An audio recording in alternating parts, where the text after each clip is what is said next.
പിതാവിനും പുത്രനും പരിശുദ്ധ റൂഹായിക്കും എന്നേക്കും സ്തുതി. ആമീൻ. കർത്താവിന് ഏറ്റവും പ്രിയപ്പെട്ടവരെ, നമ്മൾ പഴയ നിയമം ഇസ്ഹാക്കിൻ്റെ ഉൽപ്പത്തി പുസ്തകം, ഇസ്ഹാക്കിൻ്റെ ഭാഗങ്ങളൊക്കെ നമ്മൾ കണ്ടു. ഇസ്ഹാക്കിനെ പറ്റിയുള്ള ഒരു അവലോകനം നടത്തി. അതുകൊണ്ട് ഇസ്ഹാക്കിനെ പറ്റിയുള്ള ഒരു പൂർണ്ണ രൂപം, ഏകദേശ രൂപം അനുവാചകർക്ക് അല്ലെ ശ്രോതാക്കൾക്ക് പഠിക്കുന്നവരാണെങ്കിൽ അവർക്ക് തീർച്ചയായും ഈ വീഡിയോകളിൽ കൂടി കിട്ടിയിരിക്കുമെന്ന് ഞാൻ കുറച്ച് വിശ്വസിക്കുന്നു. അനിതക്കോണമൊക്കെ ആണ് അത് ചെയ്തത്. ഇപ്പോൾ ഇനിയും ഞാൻ മുൻപ് പറഞ്ഞിരുന്നു, ഒരാഴ്ച പുതിയ നിയമവും സുവിശേഷവും ഒരാഴ്ച പഴയ നിയമത്തിലെയും ഉൽപ്പത്തിയിലും തുടങ്ങാമെന്നാണ് വിചാരിച്ചിരുന്നത്. ചില കാര്യങ്ങളാൽ അത് ഇടയ്ക്ക് സാധിച്ചില്ല. കാരണം ഇടയ്ക്ക് പലപ്പോഴും മുടങ്ങേണ്ടുന്നതായിട്ടൊക്കെ വന്നു.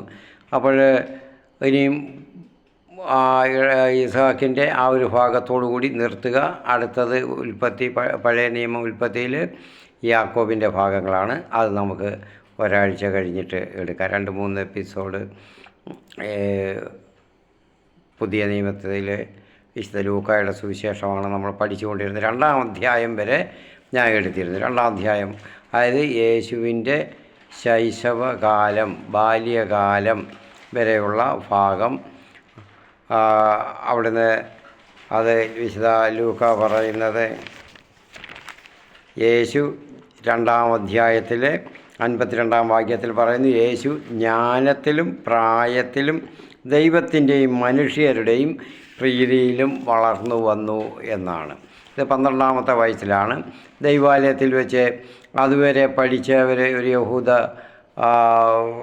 കുട്ടി, അവൻ ഇതുവരെ പഠിച്ച കാര്യങ്ങളെല്ലാം 12 വയസ്സാകുമ്പോഴത്തേക്ക് മിക്കവാറും എല്ലാം പഠിച്ചിരിക്കണം.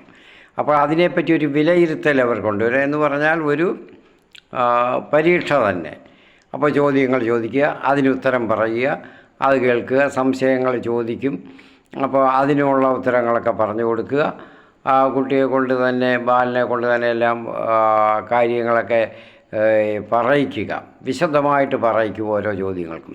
അപ്പോൾ ആ പരീക്ഷയാണ് ഇവിടെ യേശുവിനും ദൈവാലയത്തിൽ വെച്ച് പെരുന്നാളിന് പോയപ്പോൾ 12-ാമത്തെ വയസ്സിൽ അവിടെ ഉണ്ടായത്. അപ്പോഴാണ് അവരെ കാണാതെ വന്നത്. കാരണം ജോസഫും മേരിയും മറിയയും അത് ചിന്തിച്ചില്ല, അതിനെപ്പറ്റി. ഇങ്ങനെ ഒരു പരീക്ഷയുണ്ട്, അപ്പോൾ അതിന് പോകും എന്നുള്ള ചിന്തിച്ചില്ല. പക്ഷേ യേശുവിനെ ആത്മാവ് പ്രേരിതനായി അവിടെ പോകുകയായിരുന്നു എന്ന് നമുക്കറിയാം. കാരണം അവിടെ യേശുവിനും ആ പൂർണ്ണ ബോധ്യം ഉണ്ടായിരുന്നു. പറയുന്നില്ലേ, യേശു തന്നെ ചോദിക്കുന്നു തൻ്റെ അപ്പനോടും അമ്മയോടും, വളർത്തുപിതാവിനോടും അമ്മയോടും ചോദിക്കുകയാണ്, ഞങ്ങൾ അന്വേഷിച്ച് ഞങ്ങൾ വളരെ ക്ലേശപ്പെട്ടല്ലോ, ഞങ്ങൾ നിൻ്റെ പിതാവും ഞാനും കൂടെ എന്ന് പറഞ്ഞപ്പോൾ പറയുന്നതാണ്, ഞാൻ എൻ്റെ പിതാവിൻ്റെ കാര്യങ്ങളിൽ വ്യാപൃതനായിരിക്കേണ്ടുന്നതാണെന്ന് നിങ്ങൾ അറിയുന്നില്ലേ. അപ്പോൾ യേശുവിനെ ബാലനായിരിക്കുമ്പോൾ തന്നെ പൂർണ്ണ ബോധ്യമുണ്ട് താൻ ആരാണ്, എന്താണ്, എന്തിനാണ്, എങ്ങനെയായിരിക്കണം എന്നൊക്കെ പൂർണ്ണ ബോധ്യമുണ്ട്. അപ്പോൾ ഇവിടെ ചില നിരീശ്വരവാദികളും ചില കുബുദ്ധികളുമൊക്കെ യേശുവിനെതിരായിട്ടും ക്രിസ്തീയ സഭകൾക്കെതിരായിട്ടും പ്രത്യേകിച്ച് കത്തോലിക്ക സഭയ്ക്കെതിരായിട്ടും ഒക്കെ ഉള്ള ചില പ്രസ്താവനകളും ചില വാഗ്വാദങ്ങളും ചില വിലയിരുത്തലുകളുമൊക്കെ പഠനങ്ങളൊക്കെ ചിലപ്പോഴൊക്കെ സോഷ്യൽ മീഡിയകളിലൊക്കെ വളരെ പ്രത്യക്ഷപ്പെടാറുണ്ട്. കാരണം അവർക്ക് ബൈബിൾ എന്താണെന്ന് അറിഞ്ഞുകൂടാ, വായിച്ചിട്ടില്ല. വായിക്കുന്നെങ്കിൽ തന്നെ അങ്ങും ഇഞ്ഞും എവിടെയെങ്കിലും ഒരു വാക്യമോ അരവാക്യങ്ങളോ വായിച്ചിട്ടാണ് അവർ ഈ വലിയ പാണ്ഡിത്യ അറിവുകളൊക്കെ തട്ടിവിടുന്നത്. അല്ലെ, ബൈബിള് അത് വായിക്കേണ്ടുന്ന ഭാഗങ്ങൾ വായിക്കേണ്ടുന്നത് പോലെ വായിച്ചാൽ അവർക്ക് ഇങ്ങനെയുള്ള സംശയങ്ങളൊന്നും വരികയില്ല. ഇവിടെ യേശുവിൻ്റെ ബാല്യകാലമൊക്കെ അറിയണമെങ്കിൽ ലൂക്കായുടെ സുവിശേഷം 1-ാം അധ്യായം 2-ാം അധ്യായം വായിക്കണം. അത് മനസ്സിരുത്തി വായിക്കണം. എവിടെയെങ്കിലും ഒരക്ഷരം പോലും വിടാതെ അതൊരു വാക്ക് പോലും വിടാതെ അത് വായിക്കണം. ഓരോ വാക്കിലും ഒരു സെമിക്കോളൻ ഉണ്ടെങ്കിൽ വാക്യത്തിൽ അതിന് പോലും അർത്ഥമുള്ളതാണ്. വളരെ വലിയ അർത്ഥങ്ങളുണ്ട്. ഇതൊന്നും ഇവർക്ക് മനസ്സിലാകത്തില്ല, അറിയത്തില്ല. അങ്ങനെയുള്ള ജൽപ്പനങ്ങളൊക്കെയാണ് സാധാരണ കാണുന്നത്. അപ്പം ഞാനിതൊക്കെ പറയുന്നതിൻ്റെ ഉദ്ദേശം നമ്മുടെ വിശ്വാസികൾ പോലും ചിലപ്പോൾ ഇവരുടെയൊക്കെ വാക്ക് കേട്ടിട്ട് വഴിതെറ്റാൻ സാധ്യതയുണ്ട്, സംശയിക്കാൻ സാധ്യതയുണ്ട്. ഇനി ഇവർ മാത്രമല്ല, പറയാതിരിക്കാൻ പറ്റത്തില്ല, ചില ക്രിസ്തീയ കൂട്ടായ്മകളിൽപ്പെട്ട ചിലർ ഉണ്ട്. അവരും ചില മതങ്ങളിലെ ചില മതപാഠശാലകളിലെ പോലെ അവർ പറഞ്ഞു അവിടെ ക്ലാസ് എടുക്കുന്ന പഠിപ്പിക്കുന്നവരുടെ പരിമിതമായ വിജ്ഞാനത്തിന് അനുസരിച്ചായിരിക്കും അവരുടെ മതപഠനങ്ങളും അവിടെ നടത്തുന്നത്. എന്നിട്ട് അവിടെ സംശയം ചോദിക്കാനോ കൂടുതൽ അറിയാനോ ഒന്നും അവിടെയും പറ്റത്തില്ല. പറഞ്ഞാൽ അവർ തെറ്റുകളാണ് പറഞ്ഞു കൊടുക്കുന്നത്, ചോദിക്കാൻ പറ്റത്തില്ല. കൂടുതലായിട്ട് എടുത്തെടുത്ത് ചോദിച്ചാൽ അവർ പറഞ്ഞു, കാരണം എനിക്ക് വിശദമായിട്ട് അറിയാം, ഞാനത് പറഞ്ഞ് കേട്ടിട്ടുണ്ട് ഉള്ളവരൊക്കെ, അവിടങ്ങളുള്ളവരൊക്കെ. അപ്പോൾ ചോദിച്ചാൽ ഇപ്പോൾ നിങ്ങൾ ഇതൊന്നും മനസ്സിലാക്കണ്ട, പിന്നെ മനസ്സിലാക്കിക്കൊള്ളും എന്നേ പറയത്തുള്ളൂ. അപ്പോൾ പിന്നെ കാരണം സത്യം അറിയരുത് എന്ന് പറഞ്ഞതുപോലെയാണ് ഇവിടെ ക്രിസ്തീയ വിഭാഗത്തിലും ക്രിസ്തീയ മതത്തിലും ഒരു കൂട്ടരുണ്ട്. അത് അവരൊക്കെ അവരുടെ അണികളെ മസ്തിഷ്ക പ്രക്ഷാളനം ചെയ്ത് അവരുടെ ബുദ്ധിക്കനുസരിച്ച് ബൈബിളിനെ പറഞ്ഞു കൊടുത്താണ് വെച്ചിരിക്കുന്നത്. കൂടുതൽ സ്വതന്ത്രമായിട്ട് അവിടെ ചിന്തിക്കാനോ പറയാനോ ഒന്നും അവർക്ക് സ്വാതന്ത്ര്യമില്ല ഈ അണികൾക്ക്. അവർ പറഞ്ഞു കൊടുക്കുന്ന അവരുടെ ആചാര്യന്മാർ ചിലരുണ്ട്, അവർ പറഞ്ഞു കൊടുക്കുന്നത് വിശ്വസിച്ചോണം. ഉദാഹരണത്തിന് ഞാൻ ഈ ഇടയ്ക്ക് ആശ്ചര്യപ്പെട്ടു പോയി, യേശുവിനെ ഈശോ എന്ന് പറഞ്ഞപ്പോൾ ഉടൻ ഒരാളൊരു കമൻ്റ് ഇട്ടു, യേശു എന്നൊരു നാമം മാത്രമേ ഉള്ള ലോകത്തിൽ, ഭൂമിയിലും സ്വർഗത്തിലും അല്ലാതൊരു നാമവും ഇല്ല, അതുപോലും നിങ്ങൾ കത്തോലിക്കർ മാറ്റിമറിച്ചിരിക്കുകയാണ് എന്നും പറഞ്ഞിട്ടുണ്ട്. അപ്പോൾ ഇത്രയ്ക്കുള്ള അല്പജ്ഞാനികൾ, അല്പജ്ഞാനം പോലും ഇല്ലാത്തവരാണ് ഇവർ. അപ്പോൾ ഇവരെയൊക്കെ ഇങ്ങനെ പരിശീലിപ്പിച്ചെടുക്കുന്നവർ മസ്തിഷ്ക പ്രക്ഷാളനം ചെയ്ത് ഇങ്ങനെ വെച്ചിരിക്കുകയാണ്. ഇവർ പറഞ്ഞു കൊടുക്കുന്നത് മാത്രമേ ഉള്ളൂ, യേശു എന്ന് മാത്രമേ അവർ പറഞ്ഞു കൊടുക്കത്തുള്ളൂ. ഈശോ എന്നോ ക്രിസ്തു എന്നോ ഒന്നും പറഞ്ഞു കൊടുക്കാൻ അവർക്ക് അറിഞ്ഞുകൂടാ, അതെന്തുവാണെന്ന് അറിഞ്ഞുകൂടാ. അപ്പോൾ ഞാനതിന് മറുപടി കൊടുത്തു. എന്നാലും അതിന് വിശദമായിട്ട് ഞാൻ ആ സഹോദരന് വളരെ വ്യക്തമായിട്ട് അത് പറഞ്ഞു കൊടുത്തു, ഓരോ ഭാഷയിലും ഉള്ള ആ വാക്കുകൾ എങ്ങനെയാണ് ആ പേര് ഉച്ചരിക്കുന്നതെന്ന് എന്ന് അപ്പോൾ ഇങ്ങനെയൊക്കെ ഉള്ളവരുടെ ഈ തെറ്റുകൾ പ്രചരിപ്പിക്കുന്നതുകൊണ്ട് നമ്മുടെ ആളുകളും വിശ്വാസികളും തെറ്റ് ചിലപ്പോൾ അത് ശരിയല്ലയോ എന്ന് നമ്മൾ ചോദിച്ചു പോകും, ചിന്തിച്ചു പോകും. കാരണം അവരുടെ ആ വാക്ചാതുര്യമൊക്കെ അതുപോലൊക്കെ ഉണ്ട്. അത് കർത്താവ് നമ്മൾ പറഞ്ഞിട്ടുണ്ടല്ലോ. അതായത് വിശുദ്ധ ലൂക്കായുടെ സുവിശേഷം 23-ാം അധ്യായം 13 മുതൽ 15 വരെയുള്ള വാക്യങ്ങൾ പറഞ്ഞിരിക്കുന്നത് ഈ കൂട്ടരെ പറ്റിയാണ്. കാരണം അതുമല്ല, ഇവരൊക്കെ നമുക്കൊന്നും മനസ്സിലാക്കാം, ഇത് ദൈവത്തിൽ നിന്നുള്ളതല്ല എന്നുള്ള, സാത്താനിൽ നിന്നുള്ള കൂട്ടായ്മകളാണെന്ന്. കാരണം ഒന്നുകൊണ്ട് തന്നെ അവരുടെ പ്രത്യക്ഷമായ ചില പ്രകടമായ ചില സ്വഭാവ കൊണ്ട് തന്നെ മനസ്സിലാക്കാം. കാരണം ദൈവത്തിൻ്റേതാണെങ്കിൽ അത് ചിതറിക്കപ്പെടത്തില്ല, ശിഥിലീകരിക്കപ്പെടത്തില്ല. ഇത് ദിവസം തോറും ശിഥിലീകരിക്കപ്പെട്ടുകൊണ്ടിരിക്കുന്നതാണ്. കാരണം അവിടെ സാത്താൻ്റെ പ്രവർത്തനത്തിൽ ഉണ്ടായതാണെന്നറിയുന്ന അതിൽ നിന്നാണ്. ഇപ്പം 2 വർഷം മുൻപ് തന്നെ 44,000-ഓളമായി അവരുടെ വിഭാഗങ്ങളുടെ എണ്ണം. അപ്പോൾ അതിങ്ങനെ ദിവസങ്ങൾ തോറും അല്ലെങ്കിൽ ആഴ്ചകൾ തോറും ഇങ്ങനെ ഈ അമീബ പെരുകുന്ന പോലെ ഇങ്ങനെ പൊട്ടി പുറപ്പെട്ട് വിഭജിച്ച് ഉണ്ടായിക്കൊണ്ടിരിക്കുകയാണ്. അതിൽ നിന്ന് മനസ്സിലാക്കണം, ഇവരുടെ പഠനങ്ങളും ജൽപ്പനങ്ങളും വിവരണങ്ങളും ഒന്നും കേൾക്കരുത്, അത് വിശ്വസിക്കരുത്, അത് തെറ്റാണ് എന്നുള്ളത്. കാരണം ഇവിടെ ഞാനിപ്പോൾ ഈ പറഞ്ഞ ഭാഗം 23-ാം അധ്യായത്തിൽ ലൂക്കായുടെ സുവിശേഷം 13 മുതൽ 15 വരെയുള്ള ഭാഗങ്ങൾ പറയുന്ന പോലെ അവസാന കാലത്ത് ഇങ്ങനെ ഇവർ ഇറങ്ങും. സാത്താൻ ഇങ്ങനെയുള്ള ആളുകളെ ഇറക്കിക്കൊണ്ടിരിക്കും. ദൈവസഭയെ എങ്ങനെയെങ്കിലും പരാജയപ്പെടുത്തണം, കുറച്ചെങ്കിലും ഛേദം വരുത്തണം ആകുമെങ്കിൽ അത്രയും അത് സാത്താന് വലിയ സന്തോഷമാണ്. അവൻ്റെ ജനന ഉദ്ദേശവും അത് തന്നെയാണ്. പ്രിയപ്പെട്ടവരെ, ഇത്രയും പറഞ്ഞത് നമ്മളെ വിശ്വാസികൾ അല്ലെങ്കിൽ വിശ്വാസികളല്ലാത്തവർ മറ്റു മതങ്ങളിൽപ്പെട്ടവർക്കായാലും ബൈബിളിനെ പറ്റി ശരിയായിട്ടുള്ളൊരു ജ്ഞാനം ഉണ്ടാകുന്നതിന് വേണ്ടിയാണ് ക്രിസ്തുവിനെ പറ്റി അതായത് യേശുവിനെ പറ്റി ഒരു ജ്ഞാനം ഉണ്ടാകണം. ബൈബിളിനെ പറ്റി ഒരു ജ്ഞാനം, ആ ഒരു പരിമിതമായ ഒരറിവ്, പക്ഷേ അത് സംക്ഷിപ്തമായിരിക്കണം, സംഗ്രഹമായിരിക്കണം, അത് വളരെ സമഗ്രമായിരിക്കണം എന്നുള്ളത് കൊണ്ട് ഉള്ള ഒരു ആഗ്രഹം കൊണ്ടാണ് അത് പറഞ്ഞു പോകുന്നത്. അല്ലാതൊക്കെ കാണുമ്പോഴും കേൾക്കുമ്പോഴും ഒക്കെ ചില വേദനകൾ തോന്നും. അങ്ങനെയുള്ളവർക്കേ അതും ഉണ്ടാകത്തുള്ളൂ. അപ്പോൾ നമ്മൾ പറഞ്ഞിരുന്നു, അതായത് ലൂക്കായുടെ സുവിശേഷം ബാല്യകാലം പറയുന്നത് 2:52 വാക്യത്തിൽ പറഞ്ഞു നിർത്തുകയാണ് 12-ാമത്തെ വയസ്സ്. അത് കഴിഞ്ഞിട്ട് യേശു അവിടെ പോയിട്ട് മാതാപിതാക്കളുടെ കൂടെ പോയി എന്ത് ചെയ്തു? ജ്ഞാനത്തിലും പ്രായത്തിലും ദൈവത്തിൻ്റെയും മനുഷ്യരുടെയും പ്രീതിയിലും വളർന്നു വന്നു. ജ്ഞാനത്തിൽ പ്രായത്തിനനുസരിച്ചുള്ള ജ്ഞാനം, വിജ്ഞാനം, പിന്നെ അത് ദൈവത്തിൻ്റെയും മനുഷ്യരുടെയും പ്രീതിയിലാണ്. അപ്പോൾ എങ്ങനെയാണ് ഈ 34 വയസ്സ് വരെയും ബാക്കി 10-20-21 വയസ്സ് വരെയും കഴിച്ചു കൂട്ടിയത് എങ്ങനെയാണെന്ന് പലയിടത്തും അതിന് തന്നെ പല വ്യാഖ്യാനങ്ങൾ ചിലർ ക്രിസ്ത്യാനികളല്ലാത്തവർ കൊടുക്കുന്നുണ്ട് ചിലതൊക്കെ. കാരണം അവരുടെ ദുഷ്ടചിന്തകൾ വഴിയാണ് അത് വരുന്നത്, എല്ലാം നല്ല ചിന്തകൾ കൊണ്ടൊന്നുമല്ല ഉണ്ടായിട്ടുള്ളത്. അപ്പോൾ ഇവിടെ പറയുന്നത് മറ്റുള്ള ഏതൊരു യഹൂദ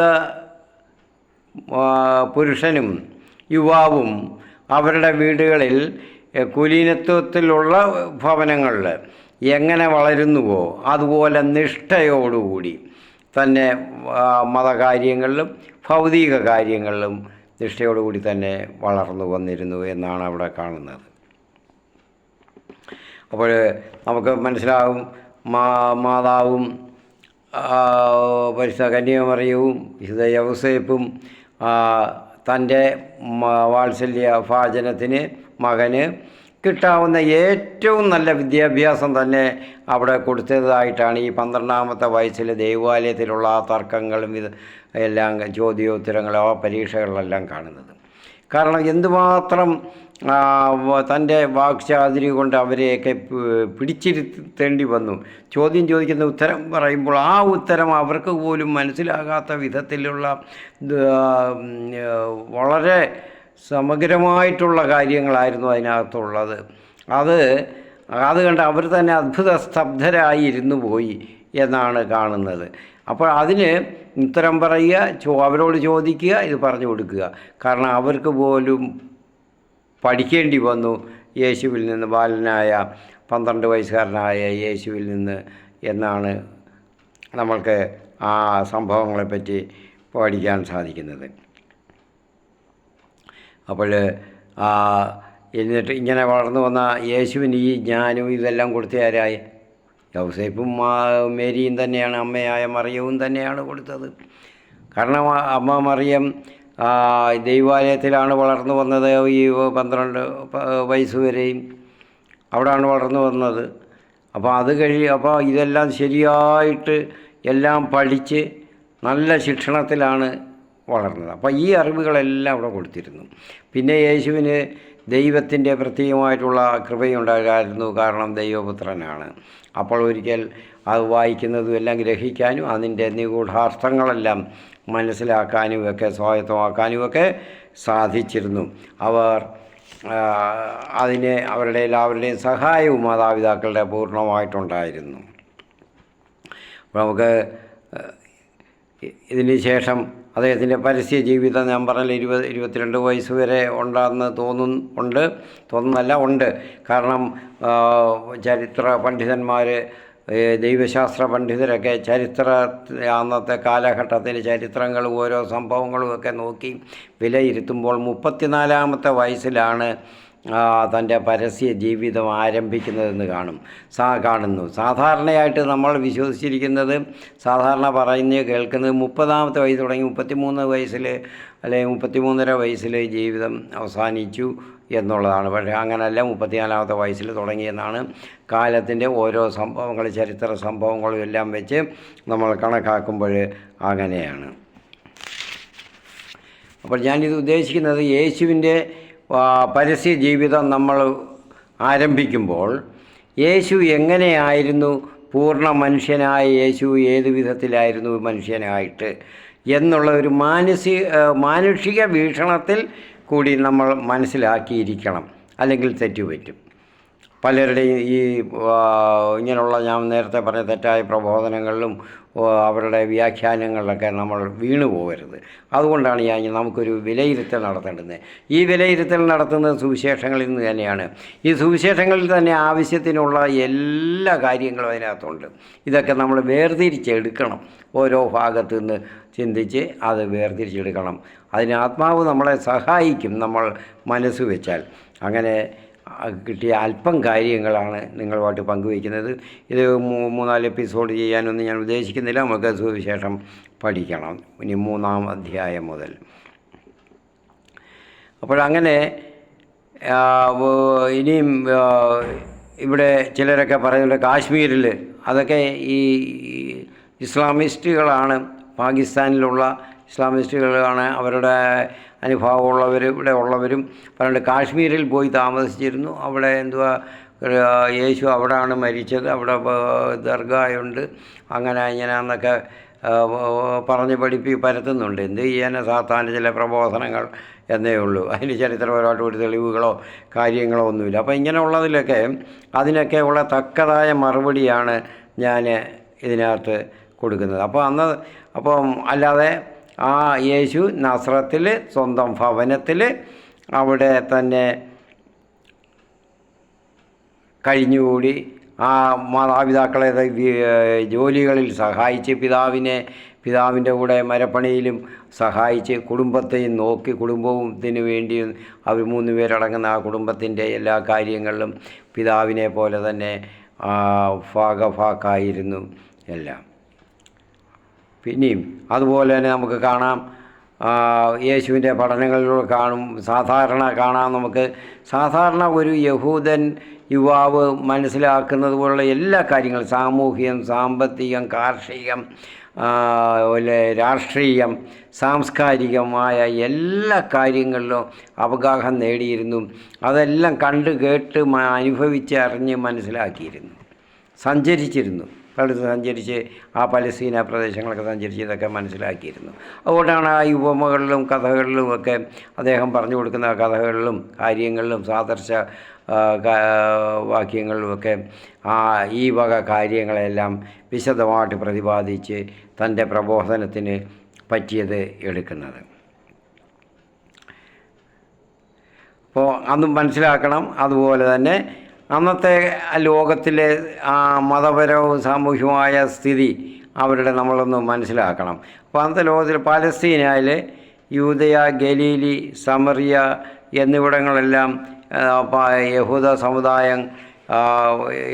സമൂഹം ചിതറി പാർത്തിരിക്കുകയാണ്. പലയിടത്തായിട്ട് ഇങ്ങനെ അവർ ഉണ്ടായിരുന്ന സമൂഹം, വലിയൊരു സമൂഹമായിരുന്നു ഈ ഭാഗങ്ങളിലൊക്കെ. യൂദയ, ഗലീലി, സമറിയ ഭാഗങ്ങൾ, ഇസ്രായേൽ, പഴയ ഇസ്രായേൽ, ഈ ദേശങ്ങളിലൊക്കെ ഇരുന്നു. അപ്പോൾ ഇവരെയൊക്കെ ബന്ധിച്ചിരുന്ന ഒരു ശക്തി ഉണ്ടായിരുന്നു. ഇങ്ങനെ എല്ലായിടത്തും പാർക്കുന്ന യഹൂദരെ അത് പിതാക്കന്മാരുടെ ദൈവമായ സർവത്തിൻ്റെയും ഉടമയും ഉറവിടവുമായ അത്യന്ത ബഹുമാനാദര ഭയത്തോടു കൂടി മാത്രം വിശ്വാസികൾ ഉച്ചരിക്കുകയും ചിന്തിക്കുകയും വിശ്വസിക്കുകയും അവരെ ആശ്രയിക്കുകയും ചെയ്തിരുന്ന അദോനായി എന്ന് മാത്രം ഉച്ചരിച്ചിരുന്ന ആ ഏക സത്യദൈവമായ യഹോവ മാത്രമായിരുന്നു ആ ശക്തി. മറ്റൊരു ശക്തിയെയും അവർ ആശ്രയിച്ചിരുന്നില്ല. അപ്പോൾ ആ ഒരു ശക്തിയായിരുന്നു അവർ ഏത് ദേശത്തായിരുന്നാലും ഈ യഹൂദരെ പരസ്പരം ബന്ധിപ്പിച്ചുകൊണ്ടിരുന്നത്, അവരെ ഐക്യപ്പെടുത്തിക്കൊണ്ടിരുന്നത്. ഇന്നും അങ്ങനെ തന്നെയാണ്. ലോകത്തിൻ്റെ ഏത് ഭാഗങ്ങളിലുള്ള യഹൂദനെയും ഒരുപോലെ സ്വാധീനിക്കുന്ന, ഒരുപോലെ ബന്ധിപ്പിക്കുന്ന ഒരു ശക്തി ആ യഹോവ എന്ന ആ ഏക സത്യ ദൈവം മാത്രമാണ്. അപ്പോൾ നമ്മൾ ഇനിയും അടുത്തത് നമ്മൾ നോക്കുമ്പോൾ നമുക്ക് കാണാം, യേശുവിനെ പരിചയപ്പെടുത്താൻ വേണ്ടി തൊട്ട് മുൻപായിട്ട് യോഹന്നാൻ സ്നാപകൻ എന്ന പ്രവാചകൻ വരുന്നു. പ്രിയപ്പെട്ടവരെ, ലോകത്തിൽ അതിനുശേഷം ഒരു പ്രവാചകനും ഉണ്ടായിട്ടില്ല. യോഹന്നാൻ സ്നാപകനായിരുന്നു അവസാനത്തെ പ്രവാചകൻ. അതിനു മുൻപ് അതുവരെ 400 വർഷങ്ങളോളം ദൈവഹിതം അറിയിച്ചിരുന്ന പ്രവാചകന്മാർ അവരെല്ലാം മൺമറഞ്ഞു. അതിനുശേഷം ആരും ദൈവഹിതം അതിനെ അവർക്ക് ആരുമില്ലായിരുന്നു. ഇങ്ങനെയുള്ള ഒരു നിരാശാബോധത്തിൽ ദൈവഹിതം അറിയാൻ എന്താണെന്നുള്ളൊരു നിരാശാബോധം ആ സമൂഹത്തെ ബാധിച്ചിരുന്നു എന്ന് മനസ്സിലാക്കണം. ആ സമയത്താണ് ശക്തമായ പ്രവാചക ദൗത്യവുമായിട്ട് യോഹന്നാൻ്റെ ആഗമനം സംഭവിക്കുന്നത്. എന്തിനാണ് സ്നാപകൻ വന്നത്? വിശുദ്ധ ലൂക്കായുടെ സുവിശേഷത്തിൽ 1-ാം അധ്യായം 76-79 വരെയുള്ള വാക്യങ്ങളിൽ പറയുന്നുണ്ട്.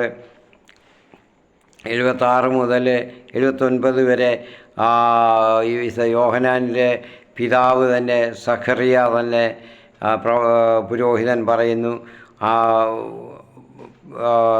യോഹന്നാൻ്റെ ജനനം കഴിഞ്ഞപ്പോൾ അതുവരെ ഊമനായി കഴിഞ്ഞിരുന്ന സഖറിയ സംസാരിക്കാൻ തുടങ്ങി, ദൈവത്തെ സ്തുതിക്കാൻ തുടങ്ങി, പ്രവചനങ്ങൾ നടത്താൻ തുടങ്ങി. ആത്മാവ് അദ്ദേഹത്തിൽ ആവസിച്ചു. പറയുന്നു, നീയോ കുഞ്ഞെ അത്യുന്നതൻ്റെ പ്രവാചകൻ എന്ന് വിളിക്കപ്പെടും. കർത്താവിന് വഴിയൊരുക്കാൻ അവിടുത്തെ മുൻപേ നീ പോകും. ആരുടെ മുൻപേയാണ് കർത്താവെന്ന് ഇവിടെ പറയുന്നത്? യേശുവിനെ തന്നെയാണ്. കർത്താവിൻ്റെ മുൻപാകെ വഴി ഒരുക്കാൻ നീ അവന് മുൻപേ പോകും. അല്ലാതെ യഹോവയല്ല. ചിലർ അങ്ങനെയൊക്കെ തെറ്റിദ്ധരിക്കും, പറയുന്നവരൊക്കെ ഉണ്ട്. അതുകൊണ്ടാണ് ഞാൻ പറയുന്നത്, ക്രിസ്ത്യാനികളല്ലാത്തവർ. അപ്പോൾ അതുകൊണ്ട് യേശുവിന് മുൻപേ വഴി ഒരുക്കുന്നതിന് വേണ്ടി അവസാനത്തെ പ്രവാചകനായ യോഹന്നാൻ സ്നാപകൻ വന്നു. അത് യേശുവിന് വഴി ഒരുക്കുന്നതിന് വേണ്ടി. എന്ത് വഴിയാണ് ഒരുക്കുന്നത്?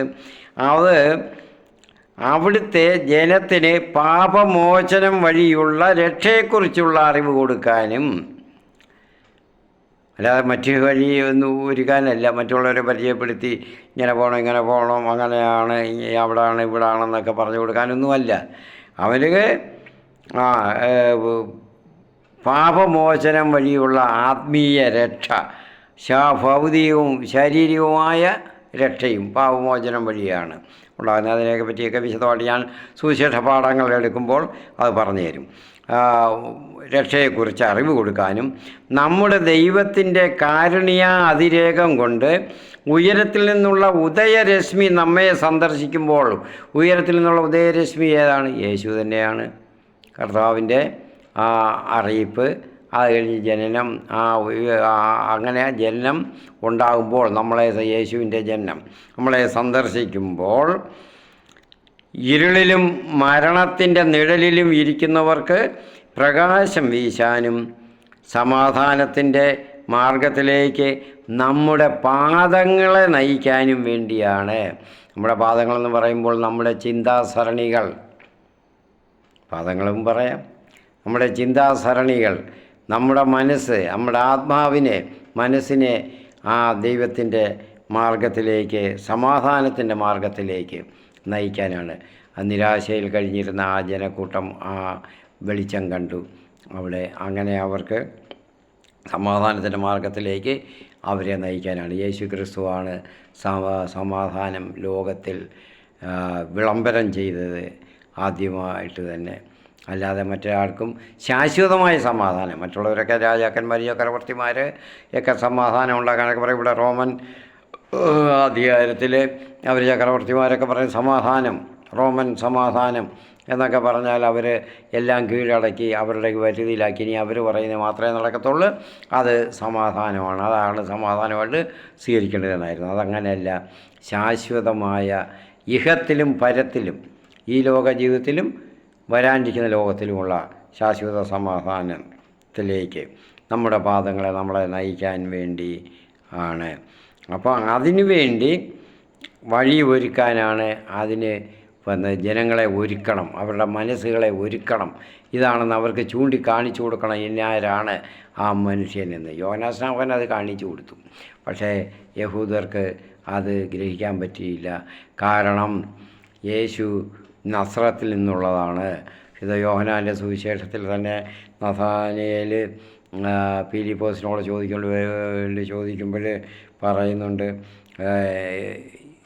നസ്രത്തിൽ നിന്ന് വല്ല രക്ഷയും ഉണ്ടാകുമോ എന്ന്. അപ്പോൾ നസ്രത്തിൽ നിന്ന്, അപ്പോൾ അവരൊക്കെ പറഞ്ഞത് നസ്രത്തിലാണല്ലോ ജനിച്ചത്, യോസഫും മറിയയും നസ്രത്തുകാരാണല്ലോ.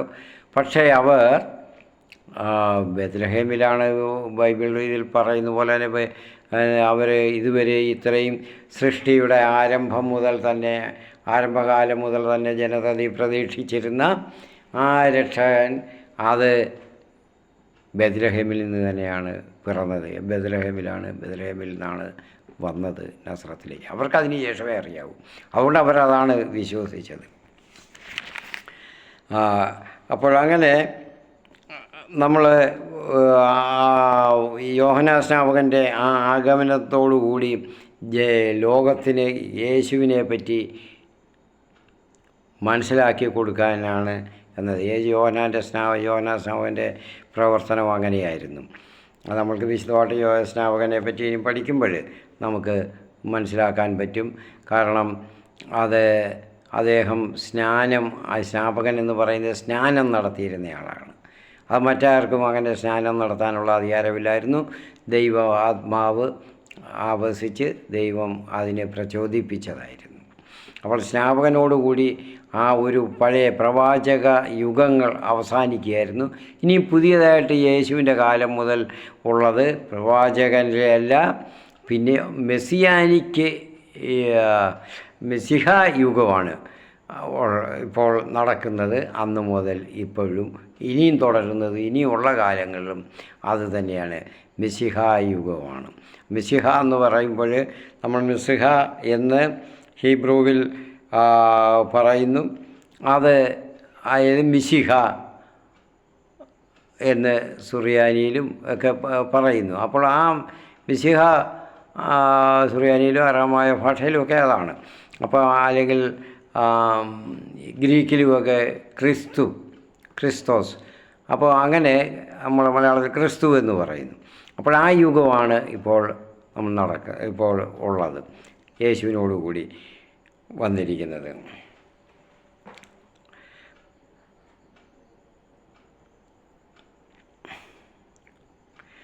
അപ്പോഴങ്ങനെ ജനഹൃദയങ്ങളെ ഈ ലൂക്കായുടെ സുവിശേഷത്തിൽ പറയുന്നത്, യോഹന്നാന് ജനഹൃദയങ്ങളെ യേശുവിലേക്ക് തിരിക്കുകയായിരുന്നു ദൗത്യം. യേശുവിലേക്ക് കാണിച്ചു കൊടുക്കുന്നുണ്ട് അദ്ദേഹം. പക്ഷേ അവർ ഗ്രഹിക്കാഞ്ഞത് ഞാൻ ഈ പറഞ്ഞ പോലുള്ള കുഴപ്പം കൊണ്ടാണ്. ചരിത്രപരമായിട്ടുള്ള യേശു എവിടെ ജനിച്ചു എന്ന് അവർക്ക് അറിഞ്ഞുകൂടായിരുന്നു. യേശുവിൻ്റെ ഗോത്ര പൂർവികരെ പറ്റി ഇവിടെ സുവിശേഷത്തിൽ വ്യക്തമായിട്ട് പറയുന്നുണ്ട്. ഞാൻ അതാണ് യേശുവിനെ പറ്റി ആരാണെന്നുള്ളത് മൊത്തമായിട്ട് ഇതിനകത്ത് തന്നെയുണ്ട്. ആദം മുതൽ അബ്രാഹം മുതൽ ദാവീദ് വരെ ഉള്ള രാജസ ഗുണങ്ങൾ പാരമ്പര്യധന്യമാക്കിയ ഒരു കുലീന കുടുംബമായിരുന്നു യേശുവിൻ്റേത്. നസ്രത്തിലെ യോസഫിൻ്റെയും മറിയയുടെയും കുടുംബം. അപ്പോൾ യേശുവിനും ആ രാജസ ഗുണത്തിൽ, കുലീനത്വത്തിൽ, ആ നൊബിലിറ്റിയിൽ ഭാഗമാണ് ഉള്ളതാണ്. ആ കുലീനത്വം ഉള്ള ഒരു കുടുംബം ആയിരുന്നു നസ്രത്ത് കുടുംബം എന്ന് മത്തായിയുടെ സുവിശേഷം 1-ാം അധ്യായം 1 മുതൽ 17 വരെയുള്ളത്, ലൂക്കായുടെ സുവിശേഷം 3-ാം അധ്യായം 23 മുതൽ 28 വരെയുള്ള വാക്യങ്ങളിൽ ഒക്കെ നമ്മൾക്ക് ഭംഗ്യം മനസ്സിലാക്കാം, വിശദീകരിച്ച് മനസ്സിലാക്കാൻ അവിടെ പ്രതിപാദിക്കുന്നുണ്ട്.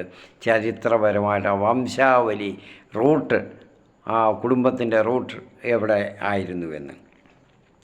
ഇനി യേശു എന്ന പേര് നമുക്ക് ഒന്ന് ചിന്തിക്കാം. യേശു ഹീബ്രുവിലെ യേശുവ അല്ലെങ്കിൽ യോഷുവ എന്ന് പിൽക്കാലത്ത്. അപ്പോൾ യോഷുവയുടെ ഒരു ലോപിച്ച രൂപമാണ് യേശു എന്ന പേര്. അത് മനസ്സിലാക്കണം. അപ്പോൾ അതിൻ്റെ അർത്ഥം യേശു അല്ലെങ്കിൽ യേശുവ എന്ന അർത്ഥം യഹ്വേ ആകുന്നു മുക്തി, മോചനം. യഹ്വേ ആകുന്നു. നമുക്ക് പെട്ടെന്ന് മനസ്സിലാക്കാൻ അങ്ങനെ യഹ്വേ എന്ന് പറയേണ്ടത് യഹോവ എന്ന് പറഞ്ഞെങ്കിലേ മനസ്സിലാക്കുന്നുള്ളൂ. മലയാളം ശൈലിയിൽ ആകുന്നു മുക്തി എന്നാണ്. അപ്പോൾ യേശുവിനെ അതുപോലെ സുറിയാനിയിൽ ഈശോ എന്ന് പറയും, നമ്മൾ മലയാളത്തിൽ യേശു എന്ന് പറയും. അത് മറ്റ് ഈസ എന്ന് അറബിയിലോ ഹിന്ദിയിലോ മറ്റു ഭാഷകളിലൊക്കെ പറയും. ഇതൊക്കെ അറിയാൻ വയ്യാത്തവരാണ് മറ്റു കാര്യങ്ങളാണ്. യേശു എന്നുള്ളൊരു നാമം മാത്രമേ ഉള്ളൂ, വേറൊരു നാമം ഞങ്ങൾ കേട്ടിട്ടില്ല, ബൈബിളിലില്ല, ബൈബിളില്ലാത്ത കാര്യങ്ങളാണ് പറയുന്നതെന്ന് കൊണ്ട് തട്ടിവിടുന്ന ഓരോ വിദ്വാൻമാരുണ്ട്. അവരും പ്രിയപ്പെട്ട സഹോദരങ്ങളെ നിങ്ങൾ മനസ്സിലാക്കണം, ഓരോ ഭാഷയിലുള്ള വ്യത്യാസങ്ങളാണ് പറയുന്നത് ആ പേരിന്.